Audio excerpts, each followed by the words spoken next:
Have you ever thought about how we came to associate the beep of a dying fire alarm with being broke? My name is Drew. I'm a sociologist, and sociology is the study of society and human behavior in social contexts, which is obviously an extraordinarily broad area of inquiry and by extension a very broad discipline. And so a lot of sociologists choose to concentrate their focuses on really specific topics. One of my 5 major focuses is the biopsychosocial axis, or somatics, and it's exactly what it sounds like. The bio is how we experience our bodies and what goes on in there, what's going on with our heart and our nervous systems. The psycho is how we experience our minds and also how the brain interacts with our bodies. So that's how things fire, where neurotransmitters come in. And the social is how our lived experiences are, at least in part, the responsibility of someone else and vice versa. And today I want to talk about the prefrontal cortex.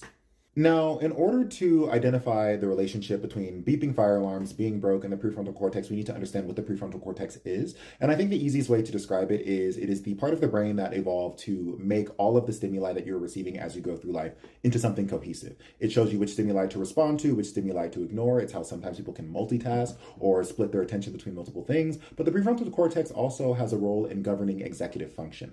And executive function is many things, but I mostly identify it as the ability to identify, initiate, follow through on, and complete a task, as well as behave in ways that are socially reconcilable and handle your emotions. So using the dying fire alarm as the example, you hear the beep, you register what that means. It means that the batteries are dying. You get a stool, you put the stool against the wall, you climb up on the stool, you twist the fire alarm, and you take it down from off the wall. You inspect it, you see what kind of batteries it needs. You go to your drawer to see if you have those batteries. If you don't have those batteries, you make a point to go to the store that day, you go and get the batteries, you come in, you swap them out, you climb back up on the stool, you put it on the wall, you twist it in, and there you've done it, you've replaced your fire alarm. Or perhaps you live in an apartment and you don't have the money to buy the batteries, so you contact your landlord and you tell them, hey, I need you to switch out the batteries on my fire alarm. Either way, you've identified a task, you've initiated the task, you followed through on the task, and you have completed the task. That is what's supposed to happen when your prefrontal cortex is functioning exactly as it is supposed to, completely unaccosted, and everything's fine.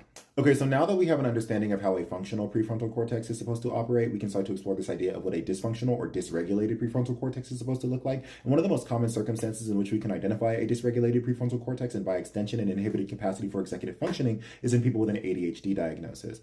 ADHD is characterized by a lot of things, but chief among them, because you have a dysregulated prefrontal cortex, it is the inability to properly manage your emotions, to respond to stimuli tactfully, and also the ability to identify, initiate, follow through on, and complete tasks. This is why kids who have ADHD before they're diagnosed are often identified as being disobedient or never turning in homework. This is also why adults with ADHD can have a hard time being on time to things. Because even if you understand the stimuli of the consequences, what you need to do, when you need to do it, and when you need to be there, if the prefrontal cortex is not firing the way it's supposed to, it's just not firing. And no amount of yelling or frustration or cutting people off is going to change that. And that's why we have to give these diagnoses so that we can understand them as these specialized circumstances that they are. But ADHD isn't the only thing that dysregulates the prefrontal cortex.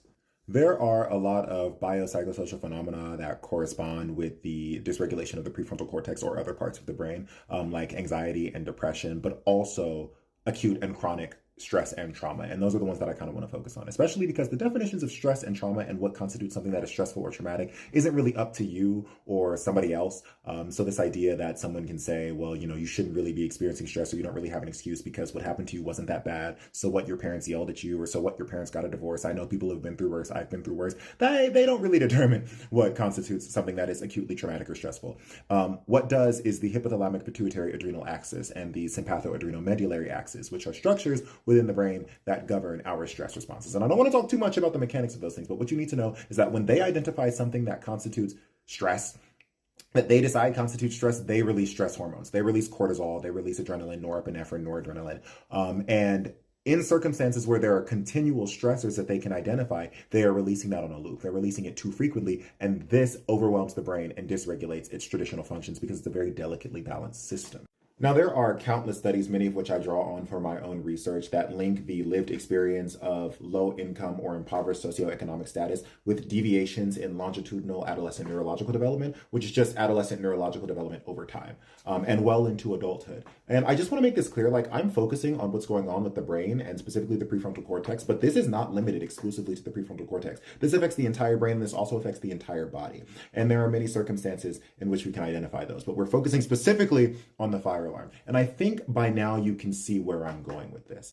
In fact, I think we've basically arrived at the part of the video where my point is made. So as we near the end, I really just want to read a little bit out of this book, The Deepest Well by Dr. Nadine Burke-Harris. She is, in my view, one of the preeminent scholars, researchers, and authorities on this specific kind of interaction, the biopsychosocial element of this, the chronic stress and how that impacts development over time, especially in youth. This is the kind of book that should be read in conjunction with things like The Body Keeps the Score or The Chemistry of Joy. And she started to sort of begin her investigation of this when she was getting what she felt like was too many ADHD referrals to her clinic, because people were able to recognize the dysregulation of the prefrontal cortex, among other things, but she was able to recognize that perhaps it wasn't ADHD, it was something else. And that's when she started to identify the relationship between acute and chronic trauma and stress and her kids' neurological development. And so she says here, the diagnostic criteria for ADHD told me I had to rule out other explanations for ADHD symptoms, such as pervasive developmental disorders, schizophrenia, or other psychotic disorders before I could diagnose ADHD. But what if there was a more nuanced answer? What if the cause of these symptoms, the poor impulse control, inability to focus, difficulty sitting still, was not a mental disorder exactly, but a biological process that worked on the brain to disrupt normal functioning? Now, she talks about that because she kept getting ADHD referrals, but she was noticing that they were concurrent with other things that were acutely traumatic that she was able to identify. The other section that I want to read is just her version of the breakdown as to what happens when chronic stress is introduced to the prefrontal cortex. For kids with toxic stress, the activity of the prefrontal cortex is inhibited in two ways. First, the overactive amygdala sends messages to the PFC telling it to decrease its functioning because something stressful is happening.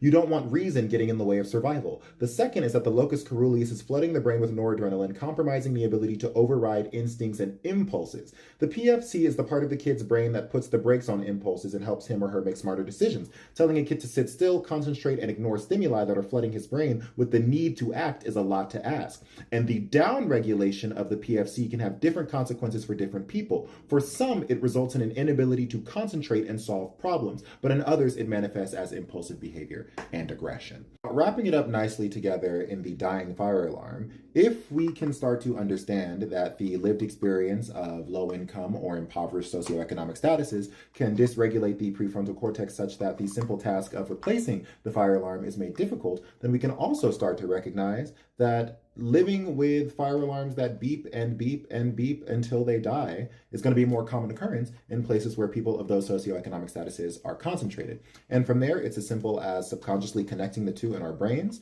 without ever realizing it, although often alluding to it. And my name is Drew, and I'm a sociologist, and sociology is the study of society and human behavior in social contexts.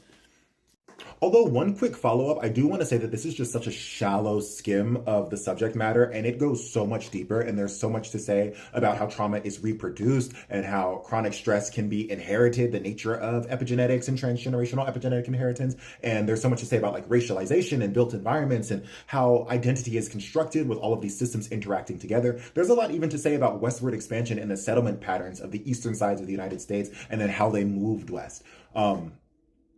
If you're interested in that, let me know, because I could talk about it for hours. This is obviously one of my like 5 areas of sociological focus, and they all tie in together. Like they are not separate. That's why they're like the 5 areas of focus. But if not, that's fine too. I'll just save it for cocktails with my friends, I guess.